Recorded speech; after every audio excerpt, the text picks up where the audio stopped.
로마서 12장 1절에서 2절 말씀입니다.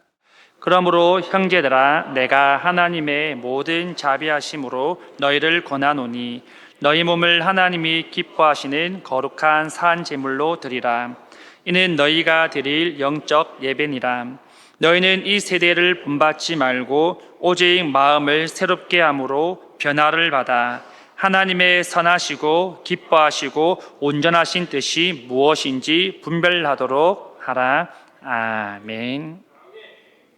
네, 여러분, 카멜레온을 자세히 본 적이 있으십니까? 이 카멜레온은 다양한 색을 바꿀 수 있는 유일한 그런 파충류입니다. 정말 예쁜 색들을 가지고 있고 보색을 띠고 있는 이 카멜레온인데요, 요즘에는 이 카멜레온을 애완동물로도 많이 키우고 있다라고 합니다. 그런데 오늘 설교의 제목은 카멜레온이 됩시다가 아니라 반대로 카멜레온이 되지 맙시다라는 주제를 붙였습니다. 과연 이게 무슨 뜻일까요? 궁금하지 않으십니까? 이를 알기 위해서는 오늘 본문의 말씀을 우리가 집중해서 잘 들어야 합니다.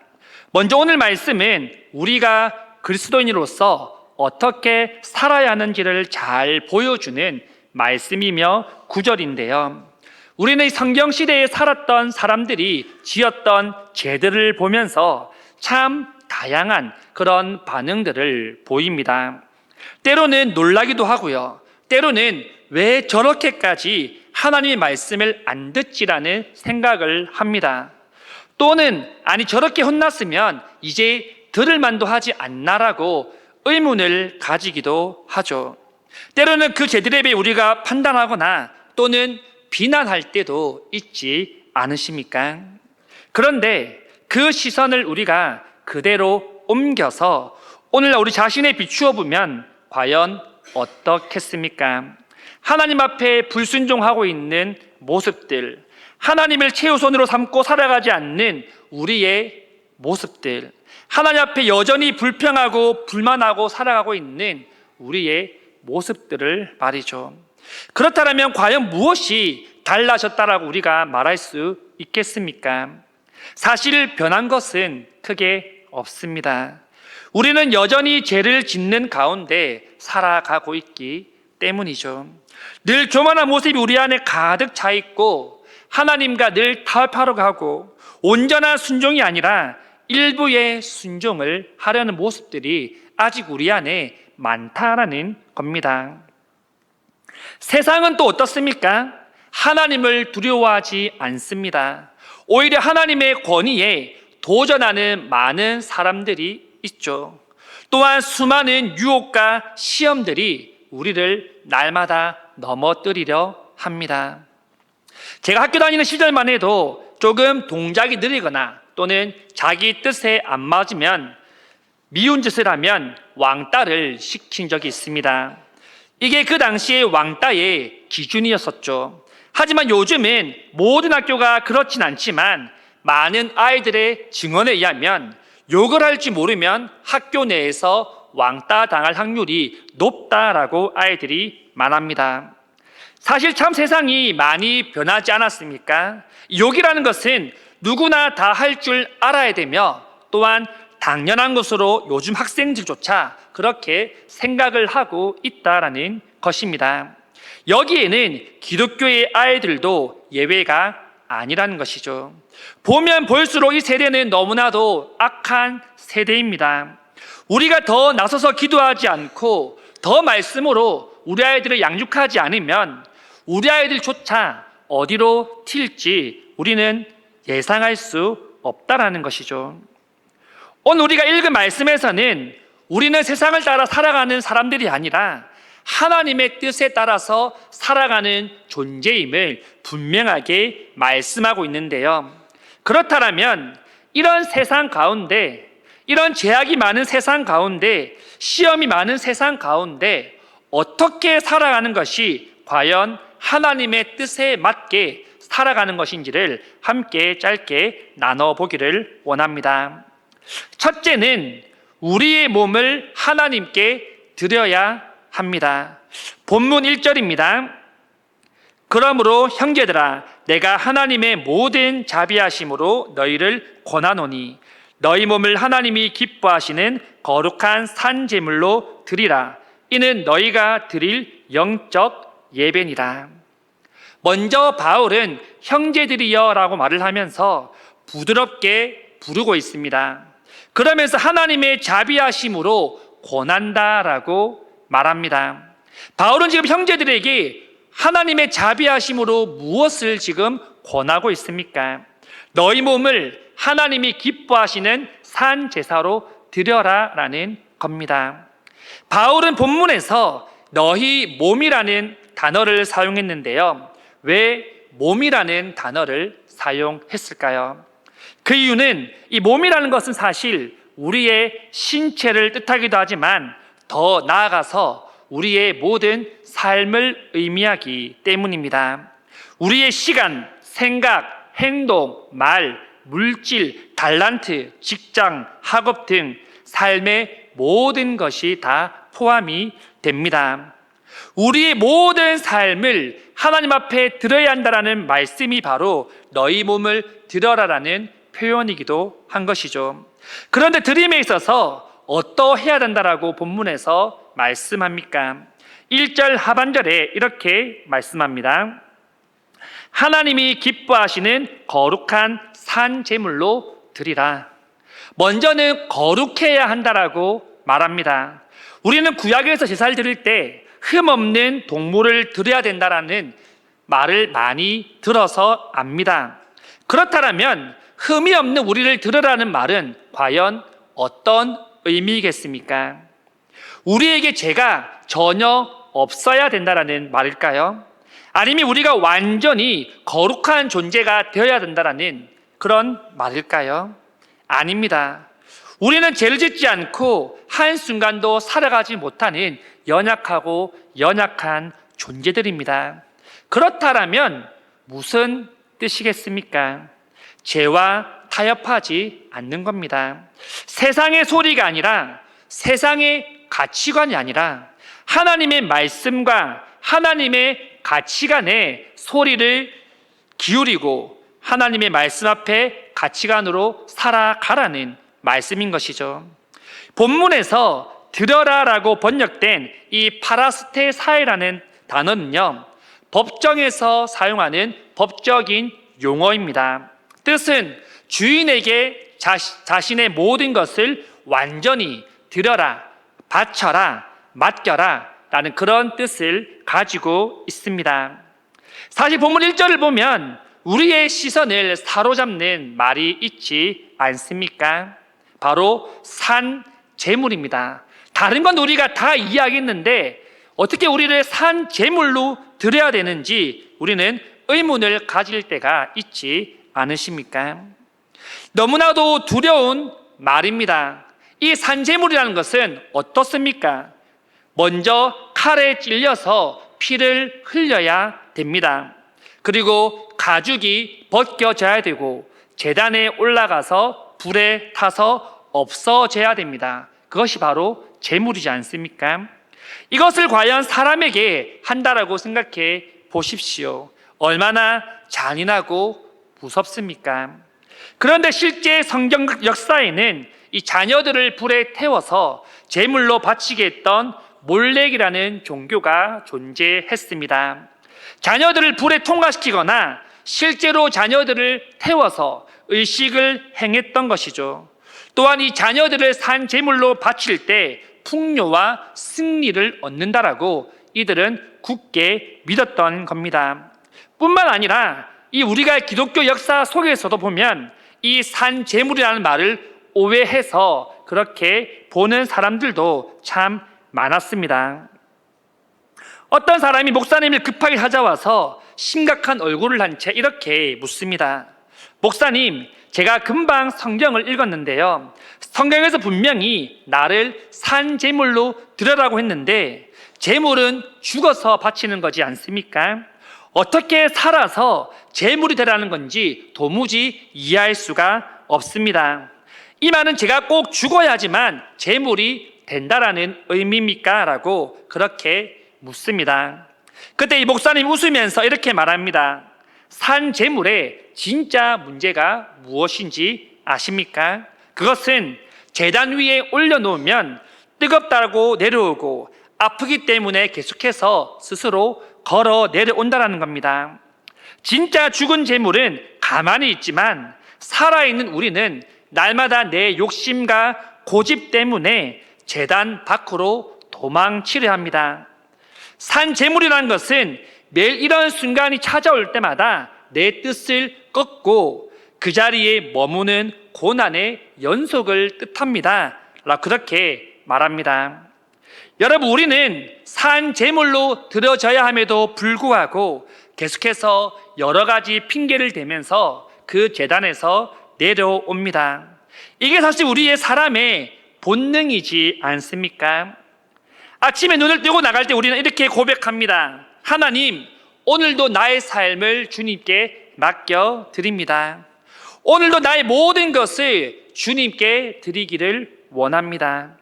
그런데 참 이상하게도 저녁에 우리가 집으로 돌아올 때쯤이면 내 걱정과 고집과 그 모든 것을 가지고 이미 제단에서 내려와 있는 우리의 모습을 발견하게 됩니다. 이게 우리가 가진 연약함이라는 것이죠. 파라스테사이, 여러분, 우리의 모든 것을 온전히 하나님 앞에 맡겨드릴 수 있기를 간절히 소망합니다. 여러분, 우리는 받는 것과 주는 것, 그 중에 어떤 것에 익숙하며 살아가고 계십니까? 많은 사람들이 주는 것보다는 사실 받는 것에 조금 더 익숙합니다. 이는 하나님과의 관계에서도 마찬가지라는 것이죠. 우리는 하나님 앞에 복을 받는 것, 은혜 받는 것 너무나도 좋아하고 사모하지 않습니까? 그런데 막상 내 시간, 내 것을 하나님 앞에 드림에 있어서는 조금 아깝다라는 생각이 들 때가 있다라는 것이죠. 지금 내가 조금 더 일하면 우리 가족이 행복하고 나의 자녀들에게 더 좋은 것 해주실 텐데, 조금 더 공부하면 내가 좋은 직장, 좋은 학교에 들어갈 수 있을 텐데, 이렇게 우리는 매일 주님과 타협을 하게 되는 것이죠. 우리는 주님께 받는 것을 너무나도 좋아하지만 반대로 주님께 우리의 시간과 마음과 물질과 삶을 전부 드림에 있어서는 우리는 참 인색할 때가 많다라는 것입니다. 하지만 우리는 이 사실을 기억해야 됩니다. 우리는 본래 하나님 앞에 자신을 드릴 수 없는 그런 존재였다는 것을요. 왜냐하면 우리의 삶은 죄로 가득했고 또한 하나님 앞에 설 수 없는 그런 죄인이었고 연약한 존재였기 때문입니다. 하지만 예수님께서 십자가에서 우리의 모든 죄를 짊어지시고 대속제물, 속죄제물이 되셨습니다. 자신의 생명을 우리에게 아낌없이 내어 주신 것이죠. 그렇기 때문에 우리는 오직 예수님의 은혜로 말미암아 하나님 앞에 나아갈 수 있는 자격이 주어지게 되었습니다. 그렇다면 우리가 과연 해야 할 마땅한 반응은 무엇이겠습니까? 하나님 앞에 우리의 모든 삶을 맡겨드리는 겁니다. 우리의 삶의 모든 영역을 하나님 앞에 온전히 올려드리는 겁니다. 그것이 바로 우리를 산 제물로 하나님 앞에 드리는 것입니다. 둘째는 이 세대를 본받지 않아야 합니다. 2절 상반절 말씀입니다. 너희는 이 세대를 본받지 말고, 우리의 모든 영역을 하나님 앞에 올려드리고 맡겨드리고 우리가 실제 삶 가운데서 취해야 할 자세는 바로 이 세대를 본받지 않는 것입니다. 카멜레온은 자신의 색을 환경의 색에 따라서 바꿀 수가 있습니다. 동일하게 사람들도 세상이 변화됨에 따라서 같이 변화되어 간다라는 사실입니다. 세상의 기준에 우리를 맞추고 따라간다라는 것이죠. 이것이 바로 이 세대를 우리가 본받는 것입니다. 세상이 우리의 환경과 우리의 삶을 결정하게 두어서는 안 됩니다. 본받지 말고 해당하는 헬라어 수스케마티조는 마치 세상의 틀이나 모양안, 미리 짜놓은 그런 틀 안으로서 밀어넣는 것을 말합니다. 우리가 빵을 만들 때 반죽을 틀에 넣지 않습니까? 그러면 그 틀에 맞는 빵의 모양이 나옵니다. 붕어빵도 마찬가지죠. 그렇듯이 우리의 삶을, 우리의 인생을 억지로 그 틀 안에 넣어서는 안 된다라는 것을 말씀하고 있습니다. 여러분, 우리의 기준은 어디에 있습니까? 우리가 너무나 잘 알다시피 하나님께 있습니다. 그럼 우리는 누구를 본받으며 살아야 하겠습니까? 하나님을 본받으며 예수님을 본받으며 우리는 살아가야 하는 것이죠. 2절을 우리가 다시 한번 같이 읽어봤으면 좋겠습니다. 2절입니다. 너희는 이 세대를 본받지 말고 오직 마음을 새롭게 함으로 변화를 받아 하나님의 선하시고 기뻐하시고 온전하신 뜻이 무엇인지 분별하도록 하라. 아멘. 너희는 이 세대를 본받지 말라고 하면서 세 가지를 말하고 있습니다. 먼저는 마음을 새롭게 하라라고 말씀하는데요. 여기서 마음은 헬라어로 누스라는 단어입니다. 이 단어는 단순히 우리의 감정이나 기복을 나타내는 것이 아니라 새롭게 하는 겁니다. 생각의 틀을 바꾸는 겁니다. 완벽하게 고쳐서 새 것으로 만드는 것을 뜻합니다. 물론 우리의 힘으로는 할 수 없겠죠. 그렇기 때문에 성령 하나님의 도우심이 반드시 필요합니다. 마음을 새롭게 한다는 것은 우리의 세상적인 생각과 세상적인 가치관을 다 버리고 하나님의 생각, 하나님의 가치관으로 우리 안에 가득 채우라는 겁니다.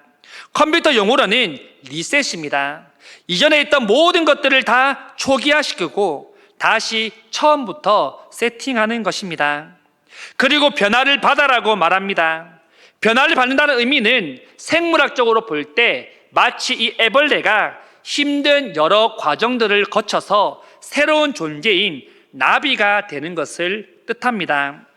단지 우리의 겉모습을 바꾸는 것이 아니라 우리의 본질을 통째로 다 바꾸는 것입니다. 카멜레온은 환경에 따라서 자신의 색만 바꿉니다. 하지만 하나님이 원하시는 변화는 애벌레에서 나비로 전인격화하는 겁니다. 완전히 달라지는 것이죠. 그리고 마지막으로 하나님의 선하시고 기뻐하시고 온전한 뜻이 무엇인지를 분별하라라고 우리에게 말씀합니다. 이는 성도가 하나님 앞에 거룩한 산 제물로 드려지기 위한 최종 자세이기도 한데요. 여기에서 바울이 말하는 것은 세 가지의 뜻을 나누어서 말하는 것이 아닙니다. 하나님의 뜻은 하나입니다. 하나님의 뜻은 선한 뜻이며 하나님께서 기뻐하시는 뜻이며 온전하신 뜻이다라는 것을 말해 줍니다. 여러분, 하나님의 뜻과 우리의 뜻은 다르지 않습니까? 그렇기 때문에 우리는 종종 하나님의 뜻을 의심할 때가 있는 것 같습니다. 왜 하나님은 나를 지금 이런 상황으로 인도하실까?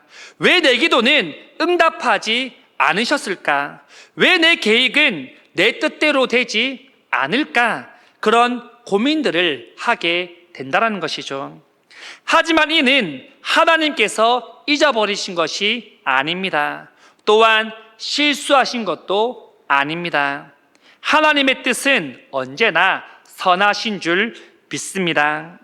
우리는 요셉의 이야기를 너무나도 잘 압니다. 요셉의 이야기를 보면 사람의 계획은 너무나도 악했습니다. 형들이 동생을 죽이려 하고 아버지께 거짓말을 하고 노예를 동생을 팔아버리기도 합니다. 하지만 이는 사람의 뜻이지만 하나님의 뜻은 어떠했다라고 고백합니까? 창세기 50장 20절에 보면 이렇게 말합니다. 당신들은 나를 해하였으나 하나님은 그것을 선으로 바꾸사 오늘과 같이 많은 백성의 생명을 구원하게 하시려 하셨나니. 하나님의 뜻은 선했다라는 것을 말씀합니다. 많은 사람의 생명을 구하기 위하여서 요셉을 먼저 애굽에 보내셨다라는 것이죠. 여러분, 우리는 지금 당장 이해하지 못하는 일들이 있을 수 있습니다. 하지만 이때 우리가 해야 할 것이 있는데요, 그것은 바로 그 가운데 하나님의 선하시고 기뻐하시고 온전한 뜻이 무엇인지를 분별하는 것입니다. 다시 말해서 하나님의 선하심을 100% 우리가 신뢰하는 겁니다. 그렇기 때문에 우리가 좋아하는 것, 내가 좋아하는 것이 아니라 하나님이 원하시는 것이 무엇인지 우리는 먼저 질문해야 되며 또한 고민을 해야 합니다. 내가 원하는 때가 아니라 하나님이 원하시는 때가 언제인지, 어떻게 하나님께서 우리의 모든 상황을 인도하실지 역전하실지 우리는 기대하며 바라보며 살아야 된다는 것입니다. 여러분, 우리는 우리의 자신을 만족시키기 위해 살아가는 존재가 아님을 기억합시다. 하나님을 만족시키기 위해 하나님의 영광을 위해 살아가는 우리인 줄 믿습니다. 우리의 계획은 실패하고 틀릴 때가 얼마나 많습니까? 하지만 하나님의 계획은 완벽합니다. 하나님은 지금도 우리를 선하시고 기뻐하시고 온전하신 뜻을 따라서 우리를 인도하고 계십니다. 하나님의 그 주권을 온전히 신뢰하며 살아갈 수 있기를 간절히 소망합니다. 말씀 맺겠습니다. 우리는 계속해서 제단 위에서 내려오려 하고 또한 도망치려고 하는 그러한 본능을 우리는 가지고 있습니다. 하나님의 뜻보다 내 뜻대로 살아가려는 그런 욕심들이 우리 안에 가득하다는 것입니다. 하지만 우리는 이 세대를 본받아 살아가는 사람이 아니라 카멜레온의 모습을 따라서 세상의 변화에 우리의 변화를 맞추어가는 사람이 아니라 모든 생각과 뜻을 하나님께 일치하며 살아가야 될 하나님의 백성들이며 자녀인 줄 믿습니다. 이전에는 카멜레온처럼 환경에 따라 살았다면 이제는 애벌레가 나비가 된 것처럼 온전히 하나님만을 의지하며 온전히 변화되는 삶을 살아갈 수 있는 우리 모두가 될 수 있기를 간절히 소망합니다.